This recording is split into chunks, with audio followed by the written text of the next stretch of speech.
Here I am in my quarantine facility, day 2.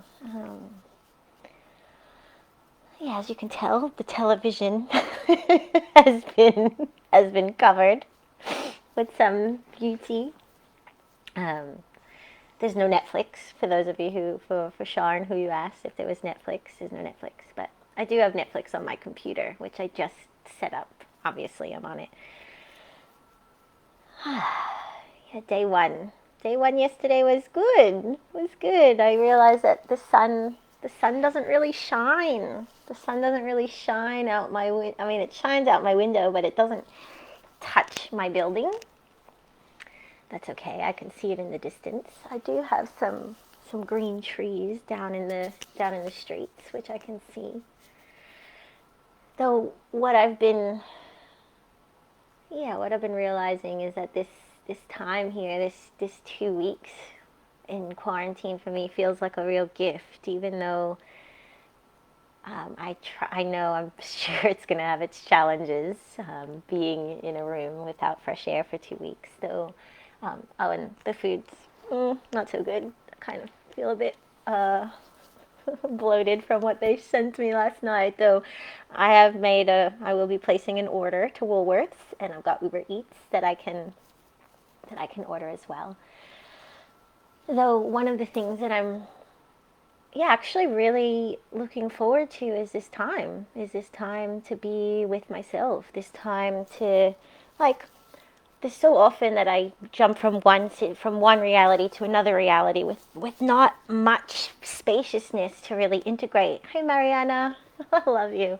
um, with not much time or space to integrate, and I feel like, yeah, this integration time is going to be really important for me, especially off the back of the 3.5 months that I just experienced in the States with my mom, and the passing of my dad, which, I don't think, unless you've lost a parent, I don't really think there's any words to describe what that experience is like. And I know there's plenty of friends that I have that have lost parents, and I couldn't really understand until now, which I feel like I have a deeper understanding of what that means to be orphaned by such a huge figure in our lives. Hey, Angel. And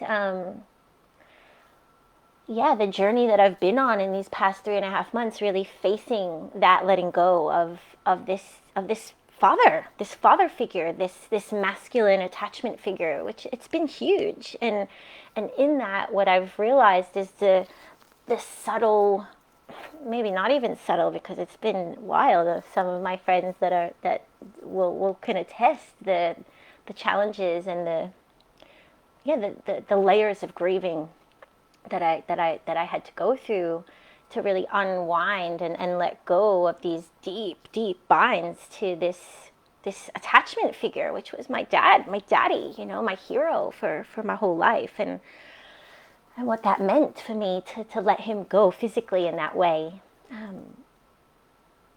And all of the men in my life that have inevitably had these projections placed on them unconsciously. I didn't know that I was doing that at the time. And all of that stuff came up for me during this time, during my time in the States.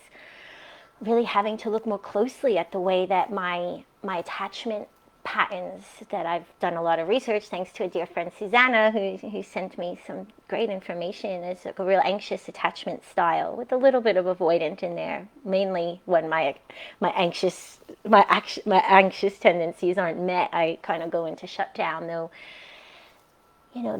this need for love, this need for attention, or what was this need for love, this need for attention, this need for validation from the external, from the masculine, which, I'm sure many of my sisters and possibly even my brothers can understand what that means, like wanting daddy or wanting the father figure to really approve or be proud of.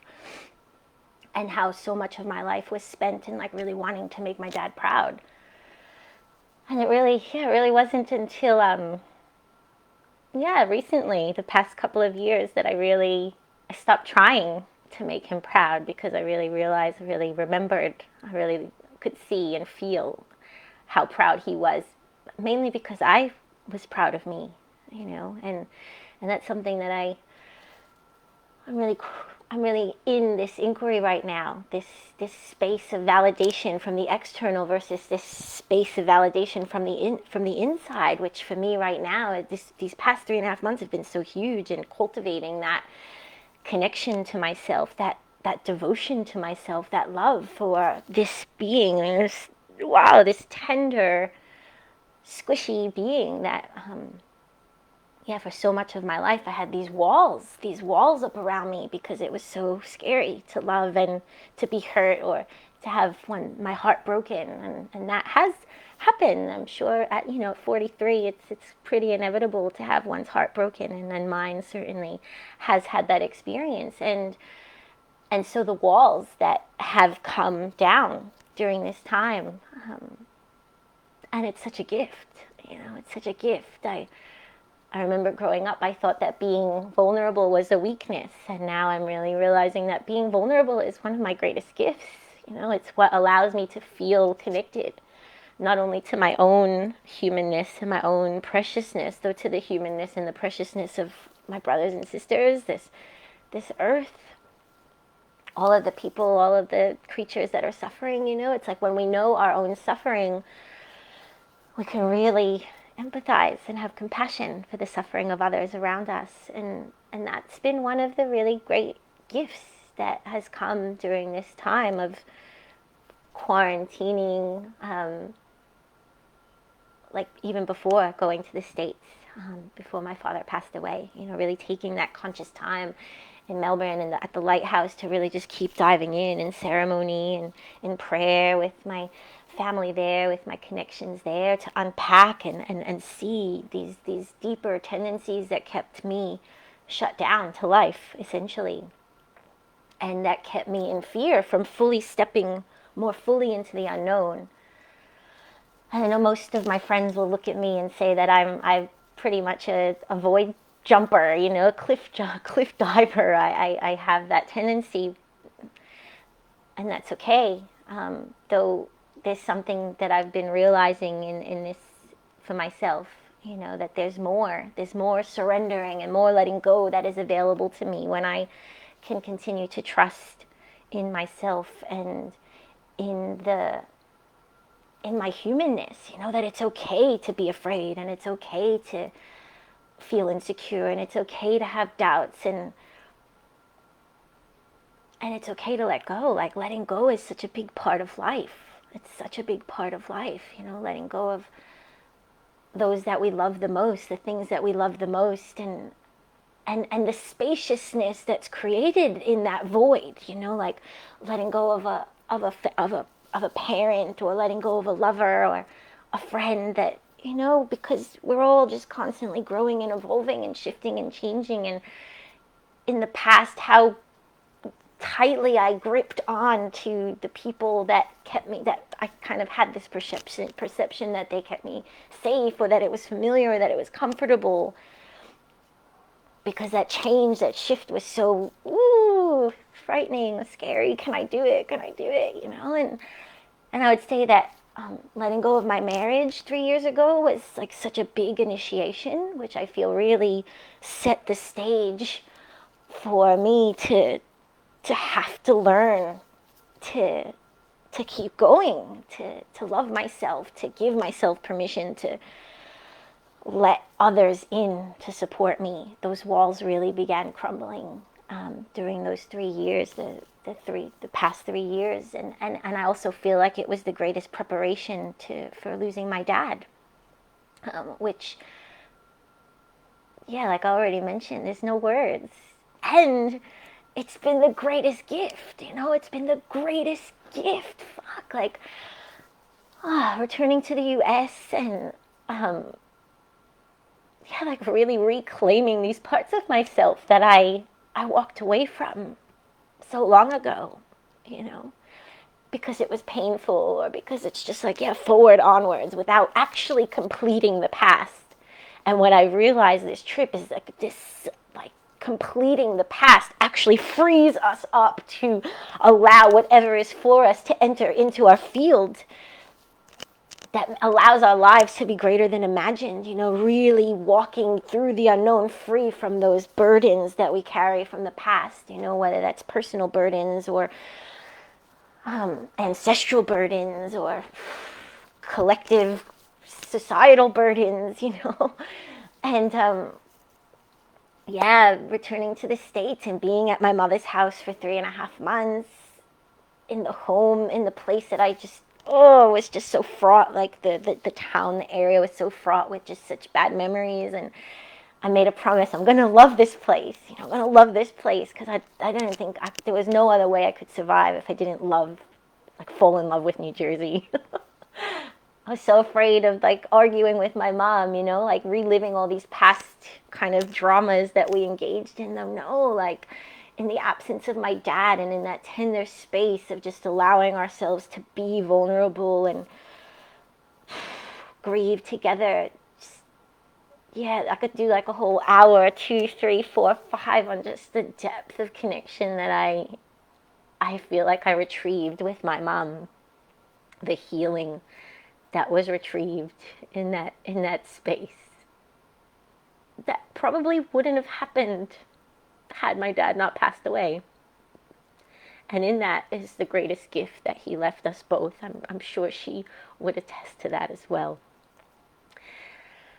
And yeah, going back into all of these parts of my past and not having to relive the past version of myself, but stepping into the past as this new version of myself was so liberating and so empowering. Going up to the Catskills, I found this beautiful community with this beautiful brother that my dear friend Samantha introduced me to. And going up to this sanctuary up in the Catskills, which was literally 5 minutes away from the place I used to vacation in as a child. And just what are the chances? What are the chances of these webs and the way that we're woven, and to have the eyes to witness, to literally be sitting on the land in prayer, in ceremony with New Yorkers. I left New York at 18, and to be sitting in prayer, all these parts of myself that I found along my journey. Here I am in this place that I was 14, 15, 13, 12, that teen age. And there I am, praying on that same land 5 minutes away. And the amount of reclamation that happened in that space was just extraordinary. Yeah, there's so much that's happened in these 3.5 months. And yeah, so I reiterate, being in this temple spaceship for the next 2 weeks is gonna be gold.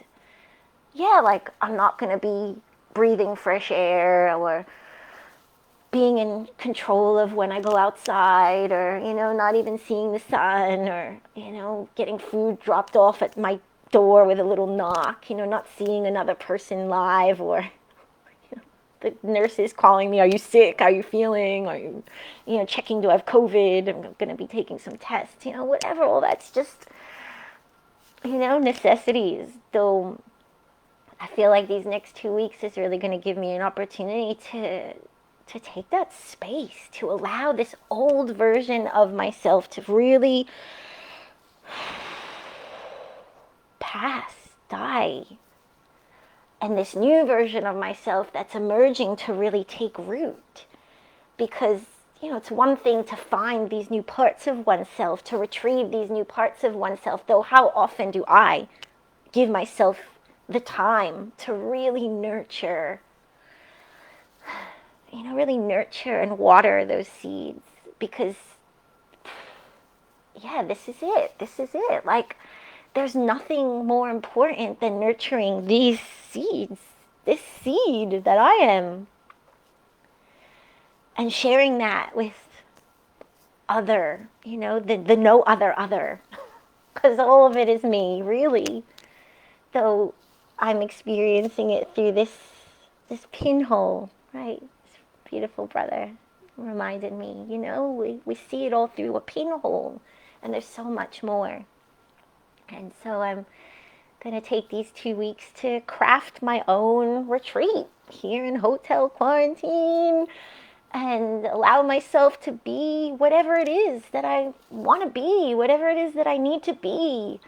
You know, I've got all my special things. I've got my drum and my rattle. I've got my altar. I've got my art that has yet to go up. And I've got this. I've got me. Like, I'm fucking infinitely entertained. Like, I'm like an infinite realm of entertainment for myself. My thoughts, my feelings, my heart, and also all of the relationships that I have that I can reach out to and that will reach in to me to hold me when I need to be held, you know, because it's beautiful to feel my strength, and it's equally as beautiful to feel my tenderness, you know, like this part of myself that I always thought was unattractive or had to be strong, or, you know, a good teacher, a good facilitator, a good leader doesn't, you know, can't be weak. Fuck that story, you know? Like, a great leader is human, you know? A great leader feels their humanity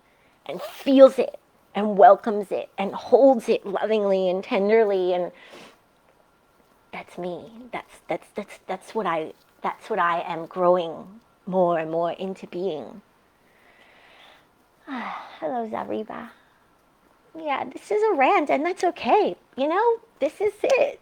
Doesn't really matter. You know, it's like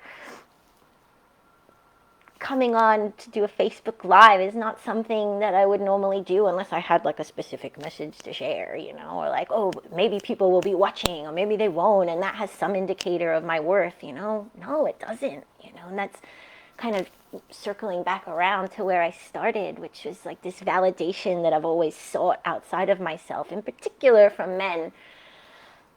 Not as much from my sisters, though it's been there as well, you know.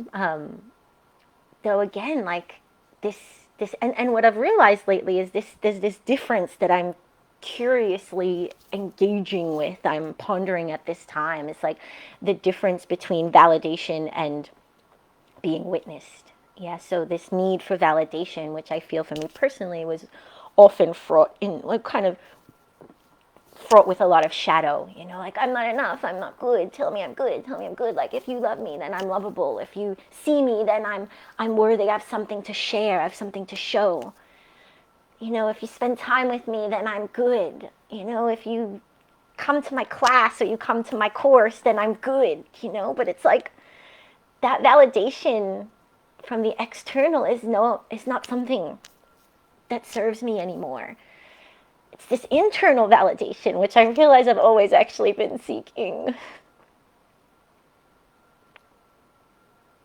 And I'm finally glimpsing what it means for me to validate myself and to trust myself and to know myself and to welcome all of myself.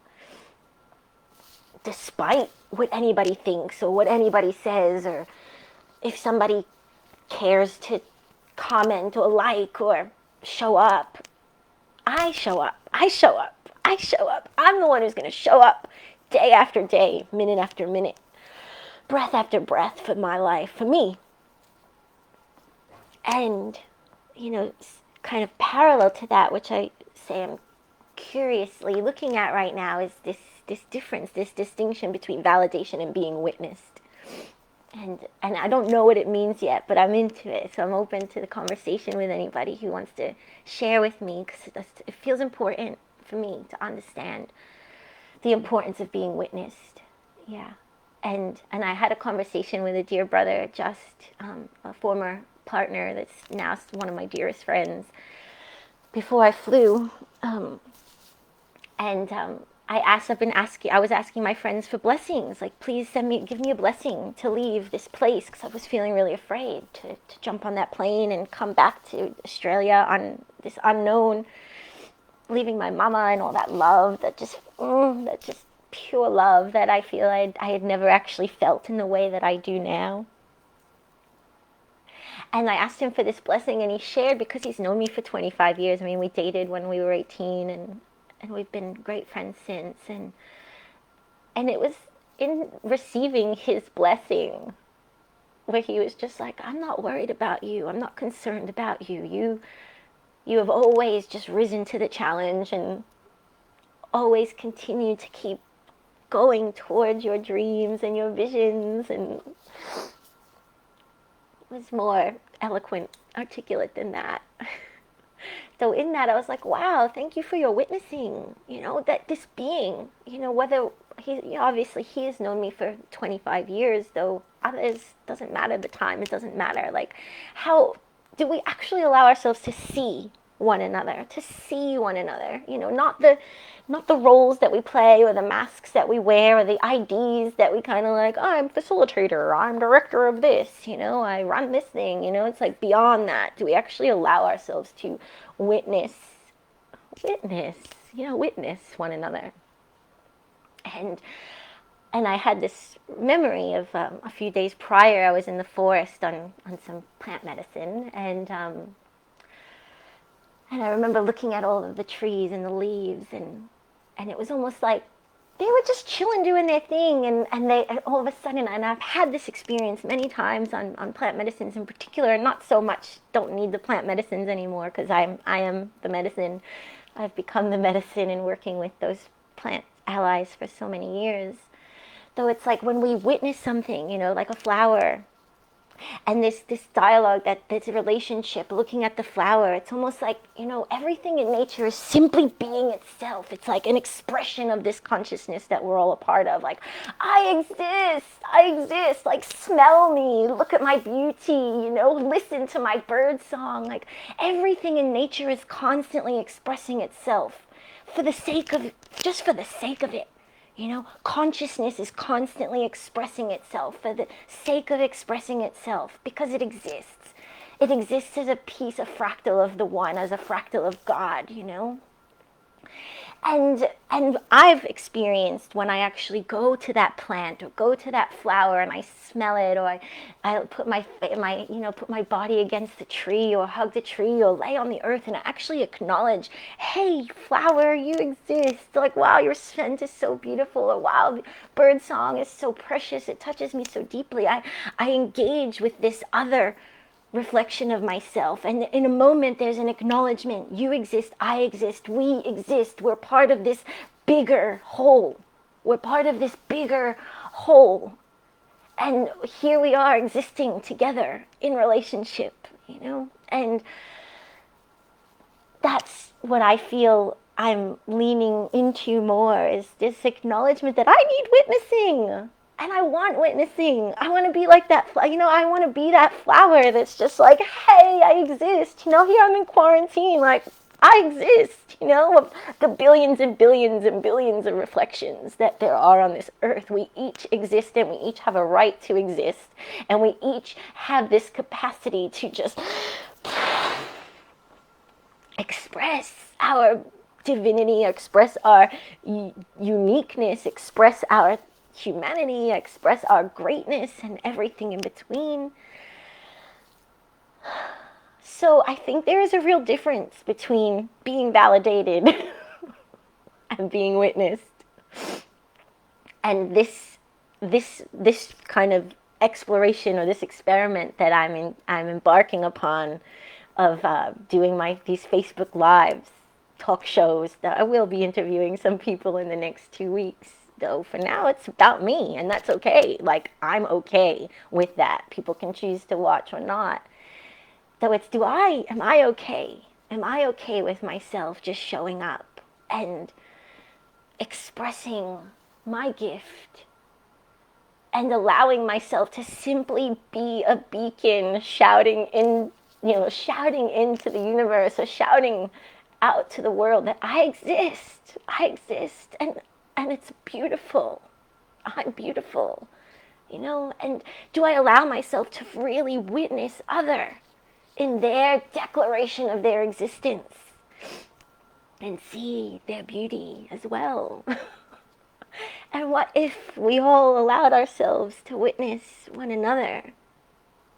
Not validate, to kind of just be like, oh yeah, you're cool, like, oh yeah, you're cool, I want to hang out with you, or like, you got something, like, what do you have for me? It's like, no, Can I just be in relationship with all of it, all of me? I don't know. I mean, I know what I know, and I'm learning more and more every day, and I have a feeling over these next 2 weeks there'll be some beautiful solidification points for me that I've been really seeking and really working quite diligently on in myself and in my life. So I'm conscious that it's been 25 minutes and that's okay. I'm probably going to wrap up soon. Yeah, I feel good. I feel good about giving myself permission to just be me without an agenda, without an agenda. Because without an agenda, what's actually possible? What is possible when I let go of my agenda, where I let go of where I think I need to go, or where I want to, it's like what I want, what I need, where I'm going. I'm going to plan it all out so I can get there at that point. That's another thing that I've been learning or remembering over these past couple of months. I can't get there without being here. I'm not going anywhere without fully occupying this moment, this space right here. And what happens if I give myself fully to this moment, to this space, and then that next moment that arrives, do I give myself permission to step into that? So I'm going to keep practicing, keep praying, keep exploring, keep putting myself out there, just expressing myself and see what happens.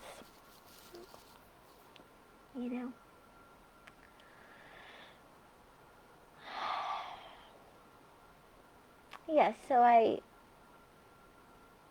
want to open this sacred space here in my hotel temple spaceship for this 2-week ceremony that I'm going to be engaging in and with some of my friends and mostly with myself. Because every day is a ceremony. I don't have to be on the land by the fire with the medicine, because I am the land and I'm the fire and I'm the medicine. So I just want to take a moment to honor the traditional custodians of this land 30 floors below. I don't yet know the name of the custodians, those ancestors, not yet, though I will by the end of today, I'm sure. If you know them, you can write to me here in Sydney who the traditional custodians are. And I welcome their wisdom. I welcome their wisdom, the wisdom of the ancestors, past, present, and emerging, to support me in this 2-week retreat, this 2-week quest, this 2-week quarantine from the outside world and looking in a way that I have not yet experienced. And I call upon my ancestors from my paternal line and my maternal line, my papa, one of my ancestors, to keep guiding me and showing me the next step, supporting me, supporting this tender heart to just keep on letting go of all of the binds that do not serve me anymore. To unleash this heart, unleash this body, unleash this spirit, unleash this dreaming, so that I can be a beacon of truth in my life and in the world. Call upon the elements of earth and water, fire, air, and spirit that moves through me and all things, all beings. Call upon all those benevolent guides and guardians that are here in support of myself and all of the other people quarantined in these rooms here in this hotel and so many others around this country.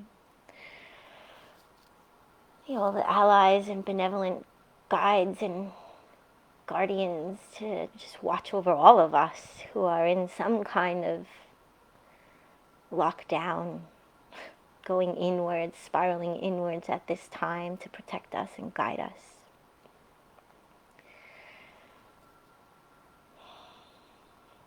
Yeah, call upon my resources, all of the resources that have been so generously gifted to me by so many teachers seen and unseen, beings seen and unseen.